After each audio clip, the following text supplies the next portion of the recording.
3월 23일 화요일 매일 성경 묵상을 시작하겠습니다. 오늘 우리들에게 주시는 하나님의 말씀은 누가복음 20장 41절로부터 21장 4절까지의 말씀입니다. 누가복음 20장 41절로부터 21장 4절까지의 말씀을 제가 봉독합니다.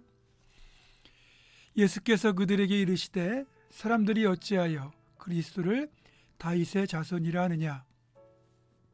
시편에 다윗이 친히 말하였으되 주께서 내 주께 이르시되 내가 네 원수를 내 발등상으로 삼을 때까지 네 우편에 앉았으라 하셨도다 하였느니라.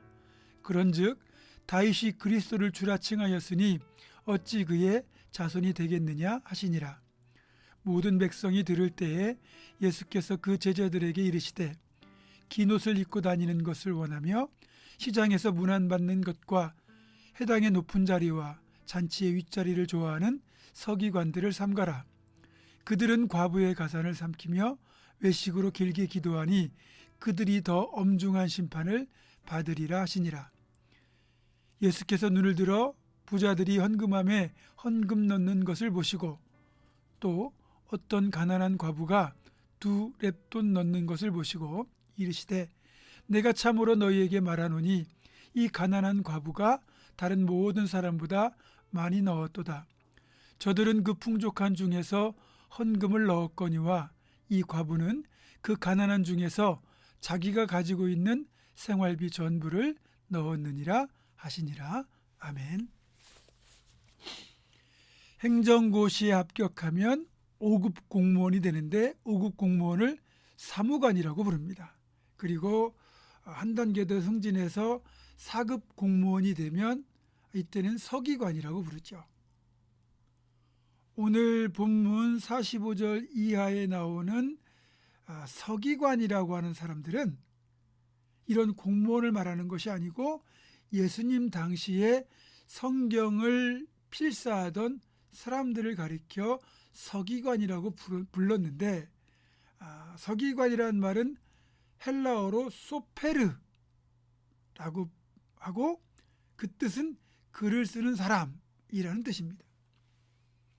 요즘 우리 교회가 이제 모든 성도들이 신약 필사에 도전하고 있는데 우리가 어떤 자세로 필사해야 되는지를 그 당시 서기관들이 성경을 필사할 때 가졌던 자세를 참고하면 좋을 것 같습니다. 그 당시 서기관들은 필사를 할 때 한자 한자 틀리지 않고 정확하게 옮겨 적기 위하여 혼신의 힘을 다합니다. 이들이 성경을 필사할 때면 새벽 일찍 일어나 먼저 목욕을 해서 온몸을 정성껏 닦습니다. 그리고 해당에 들어가서 하나님께 새벽 기도를 올립니다.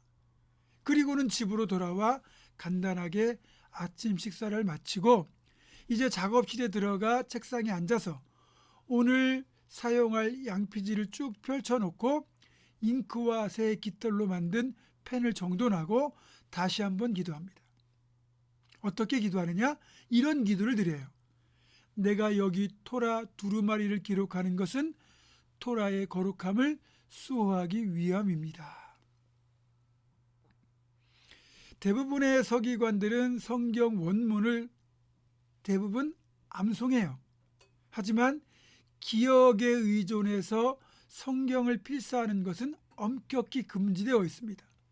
조그만 실수라도 막기 위함입니다. 따라서 서기관들은 자신들 앞에 놓여 있는 사본을 철저하게 한 글자 한 글자 일일이 살펴보며 옮겨 적습니다. 이렇게 매일 이들이 하는 일이 성경을 정성스럽게 필사하는 일이었기 때문에 서기관들은 누구보다 말씀에 대하여 많이 알고 있으며 또 말씀을 잘 실천하고 있다고 자부하는 사람들이었습니다. 이런 자부심을 갖는 건 좋은 일입니다. 그런데 이렇게 서기관이 되었다는 사실에 자부심을 갖는 건 좋지만 은근히 사람들의 부러워하는 시선을 즐기는 모습이 상당 부분 그들에게 있었다는 거예요.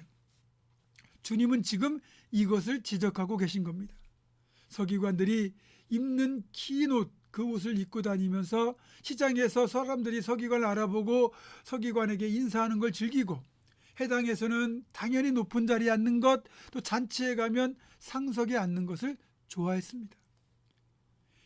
그래도 여기까지는 봐줄 만한데, 이들이 과부의 가산을 삼키고 그리고는 아무렇지도 않은 듯 외식으로 길게 기도하는 모습이 주님 보시기에는 아무래도 역겨웠던 모양입니다. 그래서 주님이 이 서기관들을 삼가라고 그렇게 말씀한 거죠.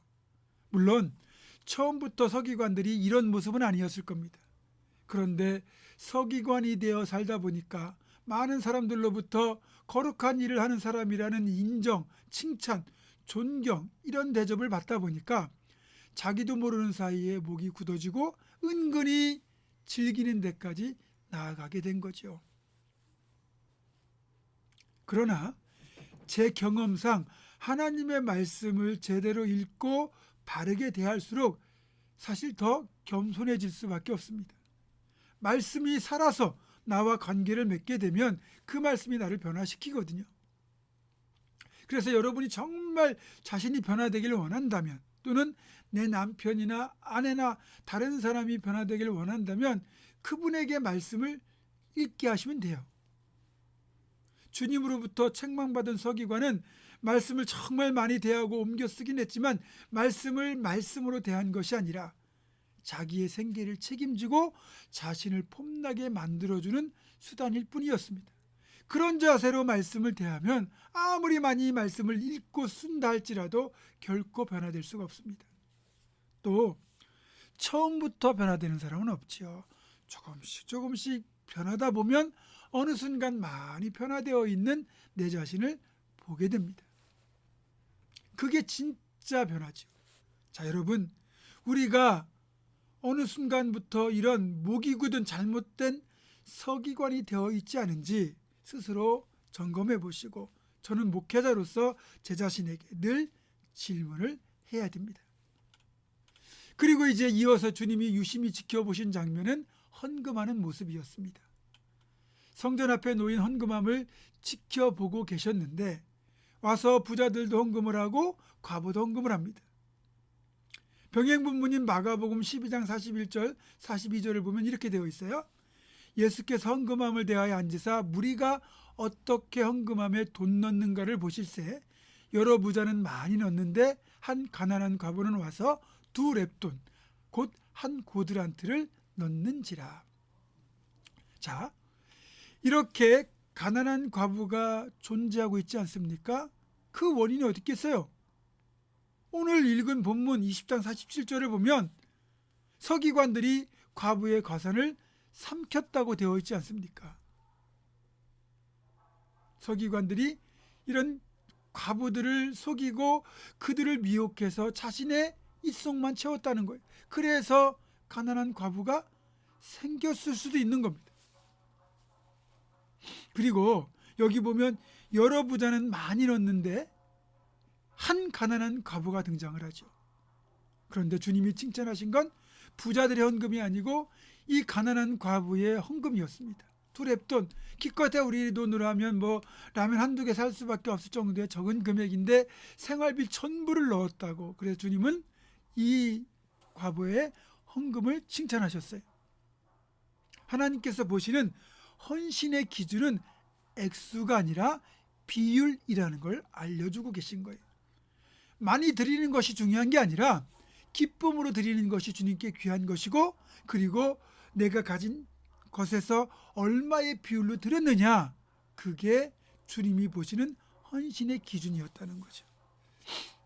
우리들 이제 한 성경 필사를 하고 하나님 말씀을 읽을 때 정말 그 말씀을 진정으로 갈급함으로 대하고 읽고 옮겨 적어서 그 말씀이 나를 변화시키도록 그렇게 살아가야 되시는 것이고, 또 우리가 하나님 앞에 헌금을 하든 헌신을 하든 중요한 것은 내 마음과 그리고 내 모든 것을 드린다는 각오로 나아갈 때 이게 하나님 앞에 진짜 드림이라는 것, 이거 기억하시면서 저와 여러분이 하나님 기뻐하시는 성경 필사와 그리고 헌신을 드리며 나아가는 복된 성도 다 되기를 주님의 이름으로 축원합니다. 기도하겠습니다. 하나님, 우리의 말씀을 대하는 태도가 외식하는 서기관들이 되지 않게 도와주시고 진정으로 말씀을 대하여 그 말씀이 나를 변화시키고 나를 살리는 생명의 말씀 될 수 있도록 주여 도와주시고, 또 하나님 앞에 헌금을 포함하여 헌신하며 나갈 때 물질만 드리고 몸만 드리는 것이 아니라 진짜 우리의 마음과 우리의 정성까지 다 담아드리는 진정한 헌신을 행하는 우리 모두가 되게 하여 주옵소서. 예수님의 이름으로 기도하옵고, 이제는 우리 주 예수 그리스도의 은혜와 하나님의 사랑과 성령의 교통하심이 진정한 말씀 앞에 엎드리는 태도 그리고 헌신을 통하여 하나님 기뻐하는 믿음의 사람으로 끝까지 살아갈 것을 결단하는 사랑 우리 모든 성도들, 이들의 삶과 가정과 생업과 우리 교회 위에 지금부터 영원토록 함께 하시옵기를 간절히 축원하옵나이다. 아멘.